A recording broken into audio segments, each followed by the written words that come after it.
The lie is this: if the water looks clear, it must be fine. But clear water doesn't tell you anything about what's actually happening in your pool. And most pool problems start when the water looks the best. I'm Clark with Monaco Pool, and today I'm going to show you the truth behind clear water, why it fools people every year, and the simple fix that keeps your pool safe and crystal clear. Clear water only means that the particles are too small for your eyes to see.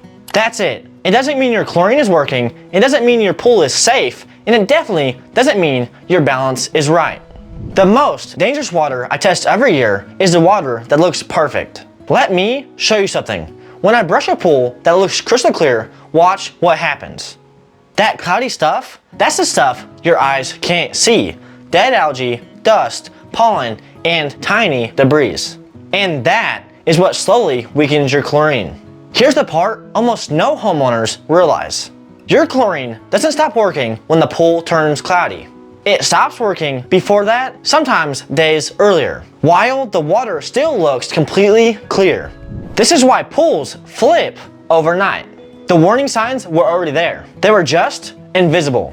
So here's the part that makes pool care way easier. You don't check the water because it looks bad. You check the water because it looks good. That's when small problems are easiest to fix. Here's the routine that keeps clear water truly clean. Test your chlorine, pH, and alkalinity once a week. And test your stabilizer and water hardness once a month. Brush your pool once a week. It keeps things from building up. And add chlorine at sunset so the sun doesn't burn it off immediately. These 3 steps stop 90% of surprise cloudy or green water. The pool that taught me this lesson looked perfect. Perfect blue, perfect sparkle. And 24 hours later, it was cloudy. That's when I stopped trusting how water actually looks and started trusting what the water is actually doing. Now that you know the truth about clear water, you need to know the biggest pool myths that cost homeowners thousands. Click here and I'll see you there.